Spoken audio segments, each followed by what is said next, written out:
जम्मू कश्मीर का इलाका धीरे धीरे सामान्य स्थिति की ओर बढ़ रहा है।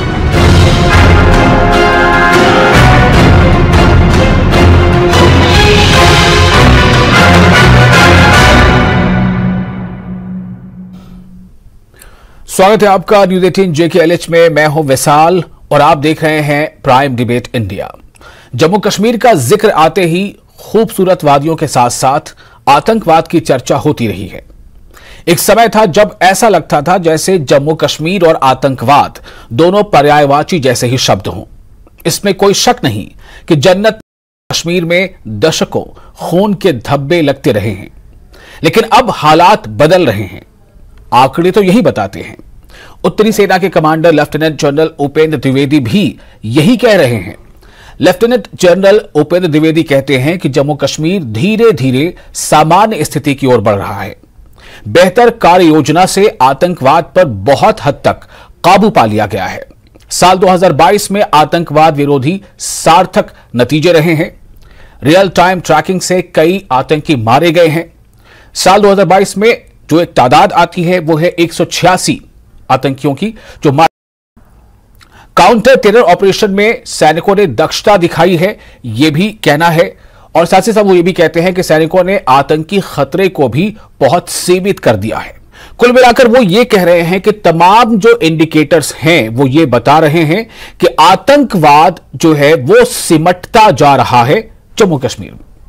लेकिन साथ ही साथ वो ये बताते हैं कि विरोधियों की जो मुहिम है वो चुनौतीपूर्ण है और इसके लिए नदन कमांड हमेशा पूरी तरह अलर्ट है, तैयार है।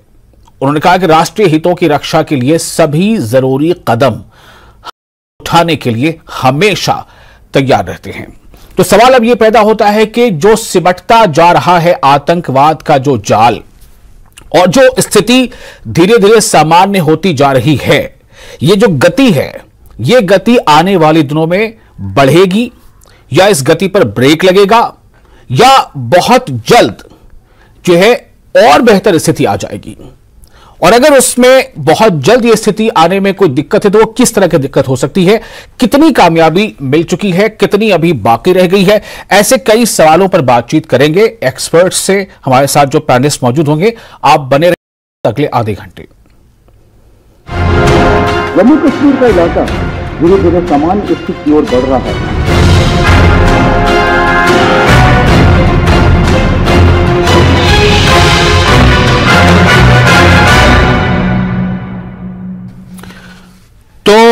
हमारे साथ जो एक पैनल है, बहुत ही माहिर लोगों का पैनल है। हम आपको बताएं कि हमारे साथ हैं PK सहगल जो डिफेंस एक्सपर्ट हैं, हमारे साथ हैं माजिद हैदरी जर्नलिस्ट है, डॉक्टर हरबख्श सिंह PDP के प्रवक्ता हैं, तर्जुमान हैं, और कुछ देर में हमारे साथ होंगे एडवोकेट RS पठानिया जो BJP के प्रवक्ता हैं।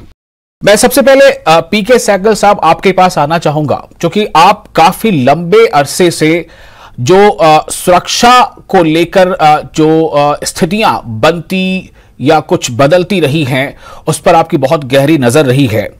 2022 के आखिर में जब DGP दिलबाग सिंह ने भी जो प्रेस कॉन्फ्रेंस की थी, उन्होंने भी आंकड़े दिए थे, डेटा दिया था, और अब उपेंद्र द्विवेदी साहब ने भी जो है लेफ्टिनेंट जनरल, उन्होंने भी आंकड़े दिए हैं।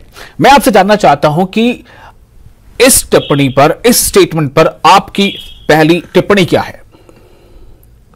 देखो, सबसे पहले मेरी टिप्पणी ये, जम्मू कश्मीर में असल में वो वहां के अवाम का दिल दिमाग और विश्वास जीतना है। आंकड़ों में जबरदस्त गिरावट आई है। हमने बहुत बड़े पैमाने पर आतंकवाद का सफाया किया है, लेकिन जहां तक उनका दिल दिमाग का विश्वास जीतना है उसमें भी बहुत टाइम लगेगा। मेरे मुताबिक कम से कम 5 से 10-15 साल और लग सकते हैं। जब तक कश्मीर का अवाम का दिल दिमाग विश्वास आप नहीं जीतते, तब तक जो है आतंकवाद जो है, आंकड़े जरूर आपके फेवर में है, स्थिति इंप्रूव हो रही है, लेकिन वास्तव में एक किस्म से अपने आप को जो सिंपैथाइजर्स हैं, जैसे पॉलिटिकल पार्टीज हैं, PDP है, नेशनल कॉन्फ्रेंस है, उनका बोलबाला अभी भी है। वो अभी भी आतंकवादियों को सिंपैथाइज करते हैं, उनको सपोर्ट करते हैं और हर प्रकार से उनको जो आतंकवाद का इनकाउंटर हुआ होता है उनको, या जो जैसे कश्मीरी पंडित को किया तो बड़ी रिलक्टेंटली उनको कंडेम करते हैं। ये साफ तौर पर दर्शाता है कि उस पैमाने पर जिस माफी का दिल और दिमाग विश्वास जीतने की कोशिश आवश्यकता है, उस माफी का दिल दिमाग विश्वास अभी तक नहीं जीत पाए। मैंने ग्राउंड लेवल पर 4 साल काम किया है उन इलाकों में जहां फरिश्ते भी जाने के लिए घबराते हैं। ये इलाके हैं अनंतनाग, शोपियां, कुलगाम और पुलवामा। वहां पे मैं हर साल गया, कम से कम 30 से 40 साल युवकों को हिंदुस्तान के साथ जोड़ा।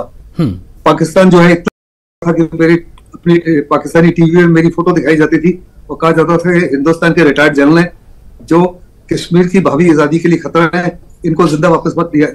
उसके बावजूद भी मैं बड़ी मजबूती से वहां डटा रहा और ये कार्रवाई करता रहा। और मुझे लोगों ने साफ तौर पे बताया कि हम ये आंकड़े में बहुत गिरावट आई है, लेकिन बहुत जरूरी है कि हम उनका दिल दिमाग और विश्वास जीते। उसमें अभी बहुत समय लगेगा। ठीक है, सहगल साहब ने अपनी पहली टिप्पणी दे दी है, मैं आगे बढ़ूंगा। आपके पास हम फिर आते हैं, आप बने रहें। डॉक्टर हरबख्श सिंह हमारे साथ है, पीडीपी के तर्जुमान है, लेकिन उससे पहले मैं चाहूंगा कि माजिद हैदरी जर्नलिस्ट हमारे साथ मौजूद है, वो अपनी बात रखें। हैदरी जी, ये जो आंकड़े हैं और ये जो सिमटता आतंकवाद है, इस पर आप क्या रोशनी डालेंगे?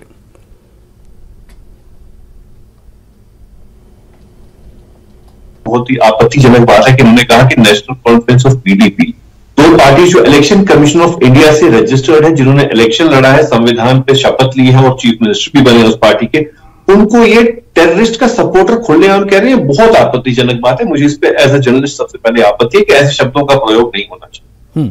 दूसरी बात जो आपने जो बात कही कि के रिलेटेड, देखिए, अगर 1 जनवरी को ही जम्मू में मेरे 6 डोगरा भाई मारे जाते हैं और उनको मारने वाले वो कहां गए वो पता नहीं चलता है, तो मुझे नहीं लगता कि हालात बदल रहे हैं। अगर उसी जम्मू में जनवरी के 15 दिनों में, पहले 15 दिनों में 3 धमाके होते हैं, तो मुझे हालात नहीं पता, मैं कैसे इसको अच्छे कहूं। अगर उसी जम्मू में आज की डेट में परफ्यूम बॉम्ब आता है, टिफिन बॉम्ब आता है, कहां से आता है, कैसे आता है, तो मुझे नहीं लगता हालात में कुछ। अगर आज भी मेरा कश्मीरी भाई, पंडित भाई अपने घर वापस नहीं आ पा रहे, तो मुझे नहीं समझ आता मैं हालात अच्छे कैसे कहूं। और आज भी अगर कश्मीरी भाई की हत्या हो रही है, कश्मीर में 4 दिन पहले पुलवामा में मारा गया एक और हमारा पंडित भाई, तो मुझे नहीं समझ आता मैं हालात अच्छा कैसे कहूं। और माननीय अमित शाह जी ने कहा है कि जब हालात ठीक होंगे तो स्टेटहुड रेस्टोर होगा।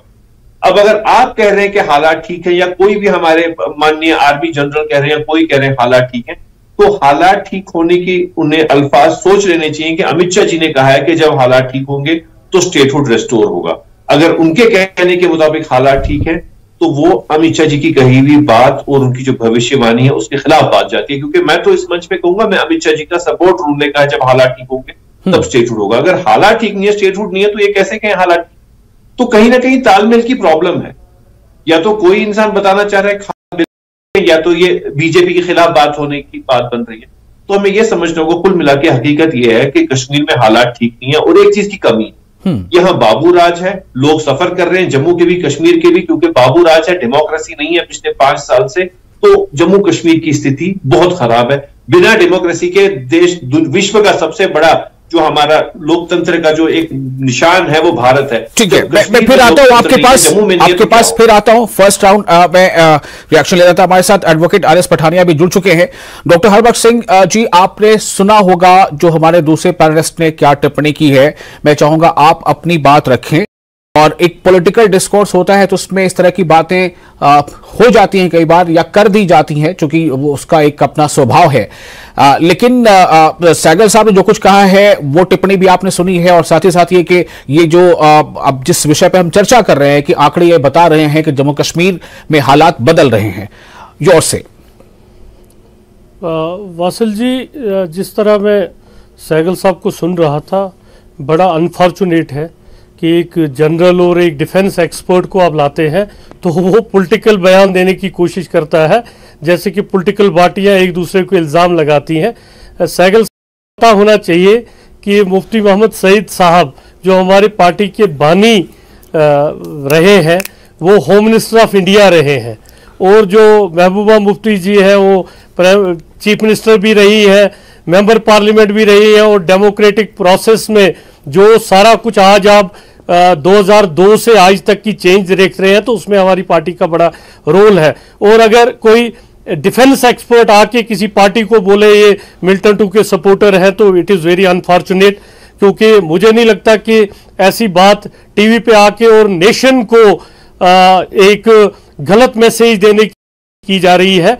मुझे बड़ी मैं क्या कहूं, मेरे से बड़े हैं, मैं कोई बात नहीं करना चाहता। तो फेलियर किसका है, यहां मिलिटेंसी क्यों है और क्या हो रहा है, ये इनको भी पता होगी। पिछले 70 सालों की बातें करते हैं, 2019 तक की बात करते हैं। 3 साल से डायरेक्ट राज है, 3 साल से डायरेक्ट एलजी साहब बैठे हुए हैं। और जो माजिद हैदरी साहब ने ऑलरेडी टिप्पणी की, अब हम वोटों को नहीं गिनेंगे, इन पे हम शहीदों पे हम सियासत नहीं करेंगे, ना हम इलेक्शनों में पीछे फोटो रखेंगे शहीदों के और फौजियों के। जब कोई एक्सपर्ट आता है और खासकर डिफेंस, उसको वही बात करनी चाहिए जो शोभा देती है। हम लोगों ने 13,000 पॉलिटिकल एक्टिविस्ट शहीद हुए हैं जम्मू कश्मीर में इस डेमोक्रेसी को बहाल करने के लिए। उसमें हमारे पीडीपी के लोग हैं, नेशनल कॉन्फ्रेंस के लोग हैं, कांग्रेस के लोग हैं और कुछ बीजेपी के लोग भी हैं। और अगर सियासत करने एक डिफेंस एक्सपर्ट आ जाए और यह कहे कि पॉलिटिकल पार्टियां जो नेशनल लेवल पे इलेक्शन कमीशन ऑफ इंडिया में है और इतनी देर से ये है वो जी मिलिटेंटों के सपोर्टर है, तो मुझे नहीं लगता इस डिबेट का ही कोई महत्व बनता है। और हालात कितने ठीक हैं वो खुद आप रोज डिस्कस है। बड़ा अनफॉर्चुनेट है, इट इज वेरी अनफॉर्चुनेट कि मैं अगर पठानिया साहब कुछ ऐसी बात बोले या दूसरा कोई बोले वो मैं समझ लूंगा, लेकिन सहगल साहब ये बात बोले defence expert, it is very unfortunate, very very unfortunate. ठीक है, ये हमारे इस प्लेटफॉर्म की यही खास बात है कि हम सबको बारी बारी हम सब बोलते हैं, उन्हें मौका मिलता है, किसी को मतलब जो बहुत ज्यादा शोर शराबा नहीं होता। इसलिए मैंने चाहा कि जब आपकी बारी आएगी तो आप अपनी प्रतिक्रिया जरूर दे दीजिएगा। मैं फिर से एक बार सहगल साहब के पास जाना चाहूंगा। सहगल साहब, जो अभी तक डिस्कॉर्स हुआ, जो अभी तक बातचीत हुई, क्या आप उसमें कुछ कहना चाहेंगे? क्योंकि आपके बयान पे डॉक्टर हरबंश सिंह जो है वो कह रहे हैं कि आपको ऐसा नहीं बोलना था। देखो, मैंने साफ तौर पे कहा है कि आंकड़े जो है, आंकड़े तो बहुत दिखाते हैं कि स्थिति बहुत इंप्रूव हो चुकी है, लेकिन वास्तव में जहां तक उनका दिल दिमाग और विश्वास जीतना है उसमें बहुत ज्यादा टाइम लगेगा, कम से कम 10, 15, 20 साल लगेंगे। और हमारी कोशिश होनी चाहिए हर प्रकार से कि कश्मीर के अवाम का दिल दिमाग और विश्वास जीता जाए।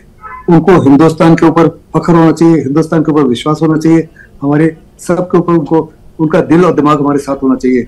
इस समय उनका दिल और दिमाग हिंदुस्तान के साथ उस माफी नहीं जुड़ा हुआ जिस माफी उसके जुड़ने की आवश्यकता है।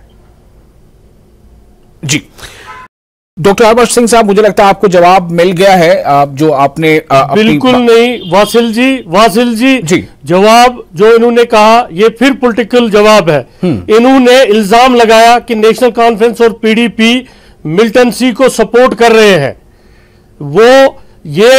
हमें सहगल साहब से सर्टिफिकेट लेने की जरूरत नहीं है, क्योंकि हम डेमोक्रेटिक प्रोसेस में बिलीव करते हैं। और जो ये कंट्री की बात करने हैं, मैं अपने आप को एक ट्रू नेशनलिस्ट और पेट्रियाटिक मानता हूं।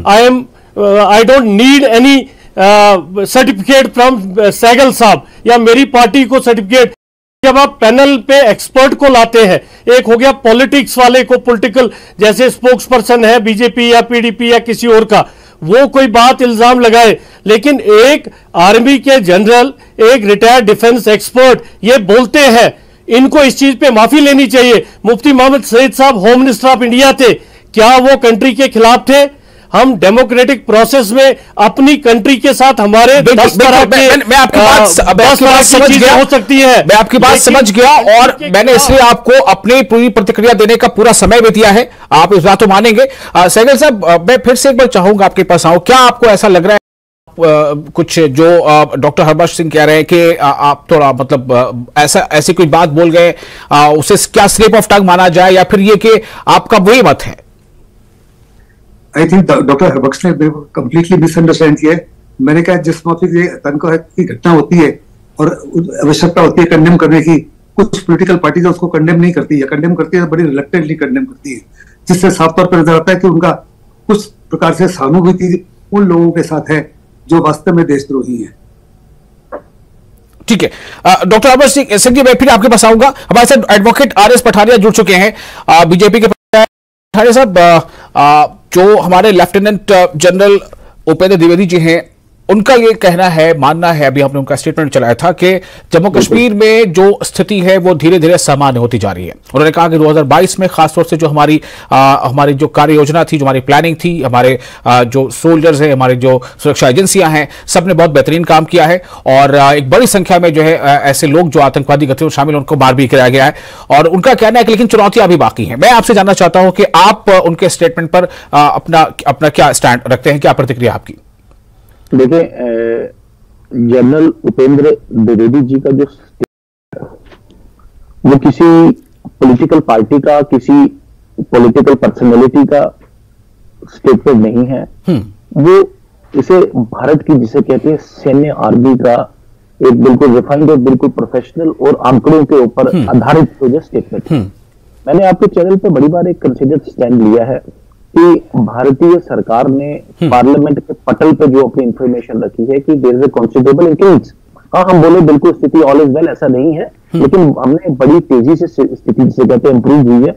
और 5 अगस्त 2019 के बाद जो सिक्योरिटी फोर्सेस का जो मोरल एक बड़ा है, इस बड़े मोरल में तो एक नए पनपे माहौल में इन्होंने बिल्कुल प्रोफेशनल आप स्टेटमेंट को एनालाइज करें। अगर डिप्लोमेटिक लेवल्स पे CF वायलेशंस की बात करें, इन्फिल्ट्रेशन बिड्स की बात करें, काउंटर इन्फिल्ट्रेशन बिड्स की बात करें, उसके अलावा कोलेटरल डैमेज की अगर बात करें, हाइब्रिड मिलिटेंसी को कंट्रोल करने की बात करें, तो फोर्सेस ने अपना, जिसे कहते हैं, मैक्सिमम जो अचीव किया है। और हमें कम से कम अप्रिशिएट करना चाहिए भारत को, भारत की से जुड़ी संस्थाओं और खास विशेषकर जिसे कहते हैं institution, army is an institution, इस इंस्टीट्यूशन को हमें बिलीव करना पड़ेगा। और मेरे से पहले जो डिफेंस एक्सपर्ट कह रहे थे, मैंने भी उनका बयान बड़े ध्यान से सुना। उन्होंने कोई पॉलिटिकल स्टेटमेंट नहीं दिया, लेकिन कम से कम एक रिक्वेस्ट डिफेंस एक्सपर्ट ने, देखें, कोई भी प्रोफेशनल एजेंसी या कोई इंस्टीट्यूशन अगर काम करता है तो पॉलिटिकल सपोर्ट का वो एक अपने आप में, जिसे कहते हैं, इच्छा जरूर रखता है उसमें, लेकिन हम उसमें, जिसे कहते हैं, नून का नुक्ता निकालें, बाल की खाल निकालें, उसमें उसको यहाँ से दाएं से बाएं करने की बात है। उपेंद्र द्विवेदी जी कह रहे हैं कि सिचुएशन इंप्रूव, पर अगर को मारने को तैयार ही नहीं, को अप्रिशिएट करने को तैयार नहीं, और पाकिस्तान की बार बार, जिसे कहते हैं, ये जो ओवरचर्न है, इस पे हम लोग we should be on same page. मैंने बार बार कहा है कि फर्स्ट ऑफ ऑल टेररिज्म, आतंकवाद एक वक्त का भारत बोलता था, लेकिन आज पूरा देश, आज पूरी दुनिया बोलती है कि टेररिज्म, जिसे कहते हैं, बहुत बड़ी एक एक मैंने कहा था कि एक वक्त था कि वो मुजफ्फराबाद से चलता था, वहां पे 9/11 करके आ जाता था, वहां पे बॉम्बे में एक वहां से मिलिटेंट चलता था, वो जाके पार्लियामेंट में या जम्मू कश्मीर की कानून अनुसार असेंबली पे हमला करके आ जाता। ठीक है, मैं फिर से आऊंगा आपके पास एडवोकेट एस पठानिया साहब। हमेशा की तरह आज फिर आपकी आवाज बहुत साफ नहीं आ पा रही है। मैं दोबारा आता हूं। जो पहला राउंड है उसमें एक बात सामने आई है, जो पीके सहगल साहब ने कहा कि आंकड़े बेहतर हैं, आंकड़े जरूर इस तरह के हैं, लेकिन जो उनका कहना है कि 10 से 15 साल लगेंगे अभी जो एक विश्वास बहाली जो है पूरी तरह से उसको बनने में। एक तो ये कि इसका मतलब क्या है और उसके लिए क्या मेजर्स हो सकते हैं और क्यों 10 से 15 साल और लग सकता है। दूसरा ये कि जो एक स्टेटमेंट उनका जो था, अब वो समझाने की कोशिश कर रहे हैं या बताने की कोशिश कर रहे हैं, लेकिन डॉक्टर हरबख्श सिंह साहब का साफ तौर से कहना है कि सहगल साहब का स्टेटमेंट इस तरह का नहीं होना चाहिए था। कोई पॉलिटिकल स्टेटमेंट कोई पॉलिटिकल व्यक्ति कहता तो बात समझ में अलग आ सकती थी। बहरहाल ये एक फर्स्ट राउंड में जो बातें सामने आई है। छोटा सा ब्रेक लेते हैं, जल्द हाजिर होंगे, सबके पास आएंगे सेकंड राउंड के लिए। छोटा सा ब्रेक के बाद एक बार फिर आपका स्वागत है। आप देख रहे हैं प्राइम डिबेट इंडिया। हम चर्चा इस बात को लेकर कर रहे हैं कि लेफ्टिनेंट जनरल उपेंद्र द्विवेदी ने जो स्टेटमेंट दिया है, जो बात कही उन्होंने, कि आंकड़े ये बताते हैं कि जम्मू कश्मीर में आतंकवाद जो है वो सिमटता जा रहा है, लेकिन उन्होंने कहा कि चुनौती अभी पूरी खत्म नहीं हुई है, चुनौती विरोधियों की तरफ से है और उसके लिए जो है हम पूरी तरह से तैयार भी हैं। जो हमने फर्स्ट राउंड में जब हमने इसे बात की तो पीके सहगल साहब का कहना था कि समय लग सकता है, आंकड़े अलग हैं और जो विश्वास बहाली है उसको पूरे होने में समय लग सकता है। माजिद हैदरी साहब, मैं आपके पास आना चाहता हूं। सहगल साहब की इस स्टेटमेंट को आप कैसे लेते हैं? जी देखिए, पहली चीज, जम्मू कश्मीर को आंकड़ों से नहीं सुलझाया जा सकता। जम्मू कश्मीर को अगर हालात सुधारने हैं तो लोगों के दिल जीतने हो। लेकिन अब जब आप आंकड़ों की बात करते हैं तो जब मैं कहूं आप आंकड़े मुझे 1 करोड़ दे दीजिए, 10 करोड़ दे दीजिए, मैं कहूंगा उससे आप मल्टीप्लाई बाय 0 कर दीजिए। जब मेरा पंडित भाई मारा जाता है पुलवामा, आप उसे मल्टीप्लाई बाय 0 कर दीजिए। जब मेरे 6 डोगरा भाई राजौरी में 1 जनवरी को मारे जाते हैं, आप उसे मल्टीप्लाई बाय 0 कर दीजिए। जब मक्खन लाल बिंद्रू दवाई कश्मीर में मारा जाता है, आप उसे मल्टीप्लाई बाय 0 कर दीजिए। जब कृष्णा ढाबे का बेटा कश्मीर में मारा जाता है, तो आंकड़ों की बात होगी, बात होगी दिल जीत। देखिए, सबसे बड़ी प्रॉब्लम है, हम विश्व का सबसे बड़ा लोकतंत्र है और हम दुनिया के सामने एक मिसाल भी है, लेकिन प्रॉब्लम हमारे लिए क्या है कि हमारे जम्मू कश्मीर में लोकतंत्र है नहीं 5 वर्षों से, जिसे कि बाबू राज कहा जाता है। और सीडी सहाय साहब फॉर्मर रॉ चीफ हैं, उन्होंने अपने रिसर्च पेपर में लिखा है कि जम्मू कश्मीर में जो बाबू लोग हैं, जो ब्यूरोक्रेट्स हैं, वो अपने आप को वाइसरॉय समझते हैं। तो आज की देश में, देश का, दुनिया का सबसे बड़ा लोकतंत्र जो है, उसने जम्मू कश्मीर की को वॉइस राइज के हवाले कर दिया है, कहीं सुनवाई नहीं। मजीद साहब, ये जो बात है लोकतंत्र को लेके, या अभी देखिए हम इस वक्त जो भी अभी वहां पर स्थिति है, जो भी सरकार है, गवर्नेंस है, यूटी है, मेरा सवाल सिर्फ ये था कि आंकड़े और आपने जो कहा कि दिल जीतने वाली बात, उस पर थोड़ा आज हम फोकस कर लें, हम फिर उससे बात करेंगे कभी। पठानी साहब, मैं आपके पास आना चाहता हूं, क्या आप भी ये मानते हैं कि आंकड़े जो है वो एक तरफ है और दिल जीतना या विश्वास बहाली वो एक दूसरी तरफ है, जो सहगल साहब ने भी कहा? देखें, दिल की दूरी और दिल्ली की दूरी दूर करना हर डिस्पेंसेशन का काम है, और खासकर प्रधानमंत्री नरेंद्र मोदी जी ने तय किया ऑल पार्टी मीटिंग में, दिल की दूरी भी और दिल्ली की दूरी की जाएगी जम्मू कश्मीर के विषय में, जम्मू कश्मीर के संदर्भ में। लेकिन कृपा करके मेरा विनम्र अनुरोध है कि जो सिक्योरिटी फोर्सेस इतने प्रोफेशनलिज्म के बाद, इतनी मेहनत के बाद, इतनी मशक्कत के बाद जो वो रिजल्ट्स कम से कम अचीव करें, कम से कम एक्नॉलेज तो करें, कम से कम उनकी पीठ तो थपथपाने में हम कम से कम कमी नहीं करें। हम से यस, देखें, there are no good terrorism and bad terrorism. अब खासकर जो प्रधानमंत्री मोदी जी ने तय किया, no permissible terrorism and impermissible terrorism, उसमें आजकल देखें यही जम्मू कश्मीर का why we are on louder voice. Yasin Malik एक बार एक इंटरव्यू देते हैं, कहते हैं मैंने 7 प्रधानमंत्रियों के साथ काम किया। माय गॉड, क्या एक के साथ सो मेनी मर्डर्स, कितने जघन्य अपराध उस आदमी ने किया, तो कहता है मैंने 7 प्रधानमंत्रियों के साथ काम किया। तो ये जिसे कहते हैं मिलिटेंसी को ग्लोरीफाई करना, और मिलिटेंसी को ये दिल जीतने के नाम पर जिसे कहते हैं सॉफ्ट टेररिज्म की बात कर रहे हैं, इसलिए हम साफ स्पष्ट तरीके से कहते हैं कि टेररिज्म इज ए टेररिज्म। ठीक है, पीके सहगल साहब, क्या दिल जीतने वाली बात जो आपने कही थी, विश्वास बहाली की बात आपने कही थी, वो क्या सॉफ्ट टेररिज्म का सपोर्ट करना है या आप कुछ और करना चाह रहे हैं? देखो, टेररिज्म जो है काफी बड़े पैमाने पर खत्म हुआ है। जो कोऑर्डिनेशन सिक्योरिटी फोर्स में बड़ा जबरदस्त है, इंटेलिजेंस शेयरिंग बड़ा जबरदस्त है। वहां के लोग जो है खुद फौज को बताते, फोर्सेस को बताते हैं कि फलाने गांव में, फलाने घर में, फलानी मंजिल में 2 या 3 टेररिस्ट है, जिससे आप देखो कोलेट्रल डैमेज होना बंद हो गया है, स्कूलों को बर्बाद करना बंद हो गया है, बैंकों को लूटना बंद हो गया है, स्थिति में काफी से ज्यादा सुधार है। लेकिन जहां तक दिल और दिमाग जीतना है, उसमें अभी भी काफी समय लगेगा। कैसे होगा ये? हमारी बड़ी कोशिश ये कैसे होगा? देखो, हमने इसके लिए नए IITs बनाए जा रहे हैं, IIMs बनाए जा रहे हैं, लोगों को रोजगार देने की कोशिश की जा रही है, और कोशिश की जा रही है कि जल्द से जल्द वहां पे स्टेटहुड दोबारा एस्टेब्लिश किया जाए, ताकि वहां के लोग जो है खुद लोकतंत्र को आगे बढ़ाए। ठीक है, मतलब जो हैदरी जी भी कह रहे थे कि अमित शाह जी के बयान को वो कोट करते हुए कह रहे थे कि अमित शाह साहब ने कहा है कि जब स्थिति बेहतर हो जाएगी, तो अगर बेहतर बहाल नहीं हो रहा है, मतलब कि बेहतर नहीं हुई है, जो उनका कहना था। डॉक्टर हरबख्श सिंह साहब, ये जो बात निकल कर आ रही है, दिल जीतना, दिमाग जीतना, ये आपको लगता है कि वाकई एक बड़ा फैक्टर है, तभी शायद ये मिशन कंप्लीट होगा? और कैसे होगा ये? वैसल जी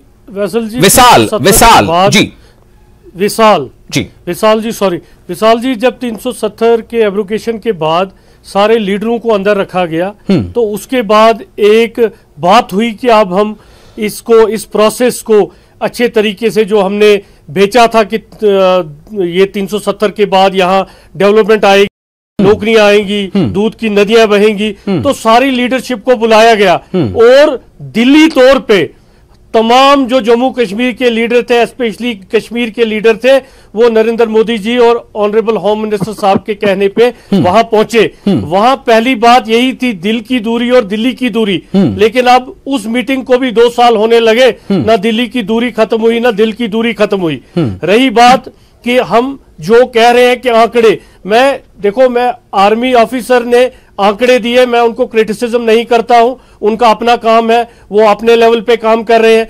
मेरा मानना है कि अगर कहीं पे, मैं एक मिसाल दूंगा, तो एक अफसर आके दूसरे अफसर को कहता है मैंने बेहतर कर दिया, पहले वाला अफसर 20% लेता था, अब मैं 15% ले रहा हूं, लेकिन 15% ले रहा हूं। सो जब तक देखो मिलिटेंसी खत्म, जैसे माजिद हैदरी जी ने बड़ा कुछ बोला, लेकिन ये कुछ मुस्लिम नेम और कुछ सरदार नेम भूल गए इन्होंने हमारे पंडित भाइयों का। खैर, यहाँ कल जो डैमेज हो रहा है पॉलिटिकल एक्टिविस्ट का हो रहा है, सिख का हो रहा है, मुसलमान का हो रहा है, कश्मीरी पंडित का हो रहा है, फौजी भाई का हो रहा है, पुलिस वाले का हो रहा है, हमारे लोग मर रहे हैं। वो हम नाम नहीं बोलेंगे, हम उसको कश्मीरी पंडित का नाम नहीं देंगे, हम उसको जम्मू के डोगरे का नाम नहीं देंगे, उसको कश्मीरी नाम नहीं देंगे। सो कहीं ना कहीं जो स्थिति है कि हमारा वो जो जीरो हो जाता है, जो माजिद जी ने बोला, हम सारी चीज पे पहुंच के उसको मल्टीप्लाई करते हैं जीरो से और जीरो हो जाता है। सहगल साहब ने बड़ी अच्छी बात बोली कि टाइम लगेगा, दिल जीतना है। हम वही बात कह रहे हैं। हमने तो फर्स्ट डे से 99 से आज तक यही कहते हैं, भाई बात करो, बात से ही हल निकलेगा, ना ग्रेनेड से ना गोली से, बात बनेगी बोली से। और हमारी चीफ जो है महबूबा मुफ्ती जी आज भी यहीं जाते हैं, और मैं यहां चैनल पे बोलना चाहता हूं, बंदूक किसी चीज का अल्टरनेट नहीं है। हम अपील करते भी जो भटके हुए हैं कहीं, हम कहते हैं बंदूक से कोई मसला आज तक हल नहीं हुआ, ना होगा। बहुत शुक्रिया आप तमाम लोगों का इस विषय पर भी बात करने के लिए। समय की थोड़ी कमी रहती है। बहुत शुक्रिया। आप जो बातें इसमें हुई हैं, जो निचोड़ है वो यही है कि आंकड़े भी बेहतर हो रहे हैं और हालात भी बेहतर हो रहे हैं, लेकिन जैसा डिफेंस एक्सपर्ट पीके सहगल साहब ने कहा, बाकी लोगों ने कहा कि दिल दिमाग यानी कि जो विश्वास बहाली है उसमें हो सकता है कि थोड़ा समय और लगे। हमें इंतजार करना होगा। बहुत शुक्रिया।